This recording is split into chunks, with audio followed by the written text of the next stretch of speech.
সাহিত্য সম্রাট বঙ্কিমচন্দ্র চট্টোপাধ্যায়ের জন্ম বার্ষিকী উদযাপিত হয়েছে এবং তাকে স্মরণ করে আমি একটি কবিতা আপনাদের সামনে উপস্থাপন করব।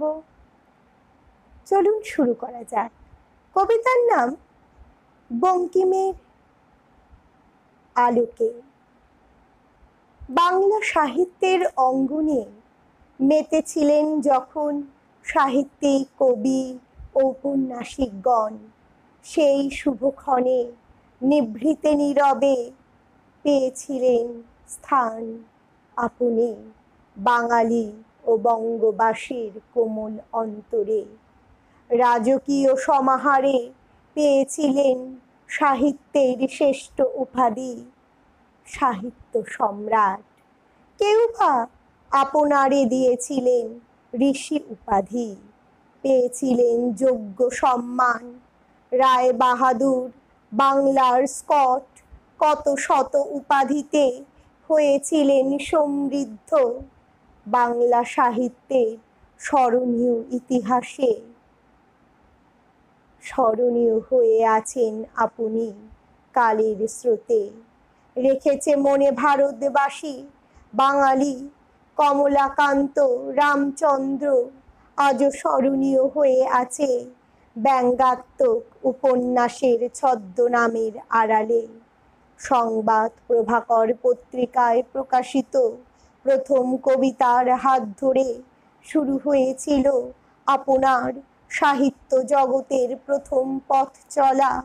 এরপর ভারতের আধুনিক উপন্যাসের জনক রূপে বাংলা সাহিত্যের উপন্যাসের নবনাবিক সৃষ্টি করেছিলেন সাধু ভাষায় লিখিত গদ্য উপন্যাস দুর্গেশ নন্দিনী, দেবী চৌধুরানী, মৃণালিনী, বিষবৃক্ষ, কপালকুণ্ডলা।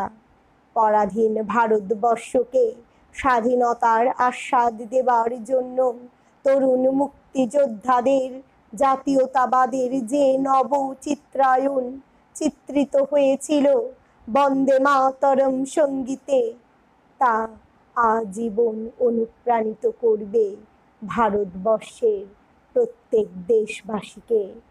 ভারত মাতার প্রথম মূর্তিটি ধারণা করেছিলেন আপনি অতি নৈপুণ্য ও দক্ষতার সাথে, মাধুর্যময় ভাবে।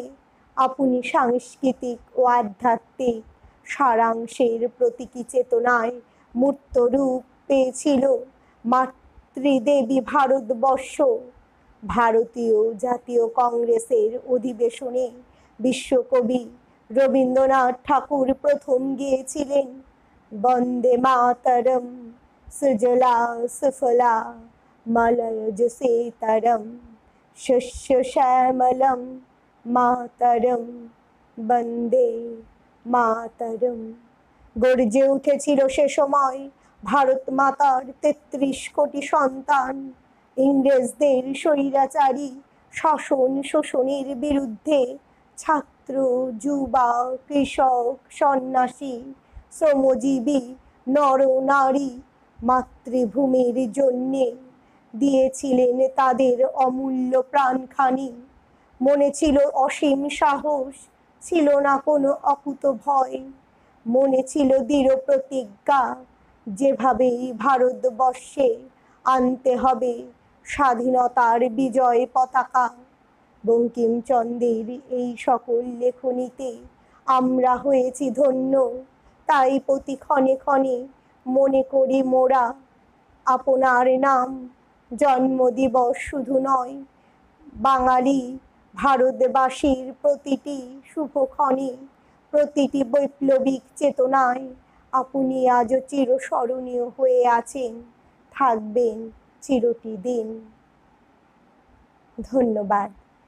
যারা যারা আমার এই চ্যানেলটি ইউটিউব বা ফেসবুক থেকে ফলো করছেন, তারা অবশ্যই কমেন্টে জানাবেন আমার এই কবিতা আপনাদের কেমন লাগছে, এবং অবশ্যই কিন্তু লাইক ও শেয়ার করতে ভুলবেন না। কমেন্টে জানাবেন আপনাদের নতুন যদি কোনো কবিতা কোনো টপিকের উপর শুনতে ইচ্ছে করে অবশ্যই আমাকে ইনবক্সে জানাবেন। ধন্যবাদ। সকলে ভালো থাকবেন, সকলের সুস্থতা কামনা করি।